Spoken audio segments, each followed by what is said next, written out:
तो दोस्तों, अगर आपने इस कहानी के पिछले भाग को नहीं देखा है तो आप हमारे चैनल डरावनी कहानियाँ पर जाकर देख सकते हैं।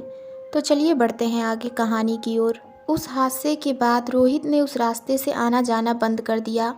रोहित ने सोचा चलो अब तो मैं घर पहुंच गया। रोहित अपने घर का दरवाज़ा खटखटाया।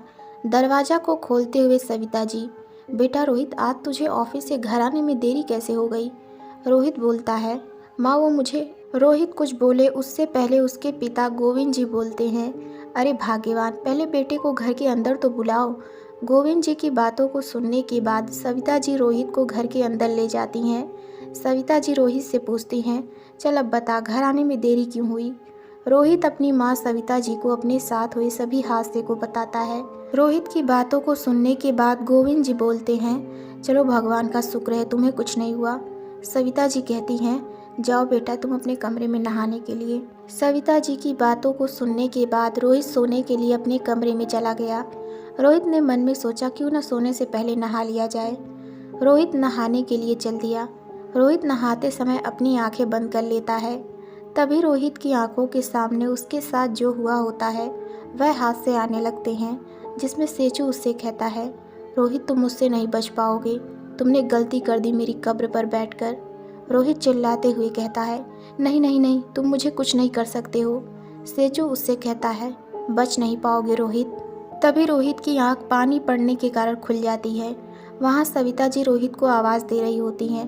रोहित बोलता है, आया माँ, बस 2 मिनट।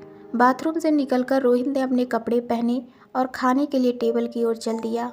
खाना खाते समय रोहित अपने पिता गोविंद जी से कहता है, जब मैं नहा रहा था तो मुझे वह सब फिर से दिखने लगता है जिसमें सेचू ने रोहित से कहा तुम मुझसे नहीं बच पाओगे।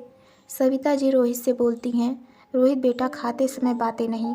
खाना खाने के बाद रोहित अपने कमरे में चला गया और अपने कमरे का दरवाज़ा बंद कर दिया। सविता जी गोविंद जी से कहती हैं, रोहित के पापा जरा सुनिए। गोविंद जी बोलते हैं, बोलो भाग्यवान, ये रोहित के साथ जो कुछ भी हुआ है ये फिर ना हो, इसलिए हमें घर में हवन रखना चाहिए और सभी लोगों को बुलाना चाहिए। गोविंद जी कहते हैं, क्यों नहीं भाग्यवान, जैसी तुम्हारी इच्छा, कल ही रखते हैं हवन पूजा रोहित की सलामती के लिए। उधर रोहित अपने कमरे में सो रहा होता है कि तभी रोहित को हल्की हल्की सी ठंड लगने लगती है। रोहित ने अपने चादर को कसकर पकड़ लिया और सो गया। आधी रात जब उसने अपनी आंखें खोली तो रोहित सामने का नज़ारा देखकर हैरान हो गया और अपने बेड पर बैठ गया। रोहित ने देखा कि वह अपने कमरे की जगह खुद को जंगल में पाता है। रोहित ने अपने चारों तरफ देखा, वहाँ सिर्फ पेड़ ही पेड़ है। रोहित यह सब देखकर हैरान हो गया और जोर जोर से चिल्लाने लगा, बचाओ बचाओ, कोई है यहाँ। रोहित खुद को इस जंगल में अकेला पाता है। रोहित उस जंगल से बाहर निकलने के लिए रास्ता ढूंढ रहा था। रोहित चलते चलते जंगल के काफ़ी अंदर तक पहुँच चुका था कि तभी रोहित को सामने तालाब दिखता है। रोहित उस तालाब के पास जाता है और उस तालाब से पानी निकालकर पीने लगता है। तभी रोहित को तालाब के उस पार एक छोटी सी लड़की दिखाई देती है जो रोहित को हाथ दिखाकर अपने पास बुला रही होती है। रोहित को पता नहीं क्या हो गया, वह खुद को रोक नहीं पाया उस लड़की के पास जाने से। रोहित उस तालाब में कूद जाता है और उस लड़की को देखने लगता है। तभी अचानक वह लड़की जो रोहित को अपने पास बुला रही होती है वह अचानक गायब हो जाती है। उधर सविता जी रोहित का दरवाज़ा पीट रही होती है। तभी रोहित की नींद टूट जाती है और रोहित अपने सपने से बाहर आ जाता है और अपने कमरे का दरवाज़ा खोलता है। रोहित से उसकी माँ सविता जी कहती हैं, रोहित बेटा अभी तक तू सो रहा है, जल्दी से नहाकर बाहर आ जा। रोहित सविता जी की बातें सुनने के बाद नहाने के लिए चल दिया। रोहित नहाकर बाहर आ जाता है। तभी सविता जी उसे चाय का ग्लास देती हैं। रोहित सविता जी के हाथों से चाय लेता है और पी लेता है। रोहित के पिता गोविंद जी रोहित को एक कागज़ देते हैं। रोहित गोविंद जी से पूछता है, ये क्या है पिताजी? गोविंद जी बोलते, इस कागज़ में पूजा का सामान लिखा है, बाजार जाकर ये सभी सामान ले आओ। रोहित अपने पिता गोविंद जी की बातें सुनने के बाद बाजार चल देता है और वहाँ से पूजा के सभी सामान को ले आता है। सविता जी रोहित से कहती हैं, रोहित बेटा तुम अपने ऑफिस से आज छुट्टी ले लो। रोहित अपने ऑफिस में कॉल करता है। कॉल उसके बॉस ने उठाया और बोले, क्या हुआ रोहित? रोहित अपने बॉस को बताता है कि वह आज ऑफिस नहीं आ सकता। उधर से उसके बॉस पूछते हैं, क्यों नहीं आ जाओगे ऑफिस? रोहित बॉस को बताता है कि आज उसके घर में पूजा है जिस कारण वह आज ऑफिस नहीं आएगा। तभी गोविंद जी महापंडित को फ़ोन लगाते हैं और महापंडित जी से पूछते हैं कि वह कब तक पहुंचेंगे। महापंडित जी बोलते हैं, बस मैं पहुंचने वाला हूं यजमान। करीबन 15 मिनट बाद रोहित के घर की डोरबेल बजती है। सविता जी जाकर दरवाजे को खोलती हैं। तब वह देखती हैं कि दरवाजे के उस पार पंडित जी खड़े थे।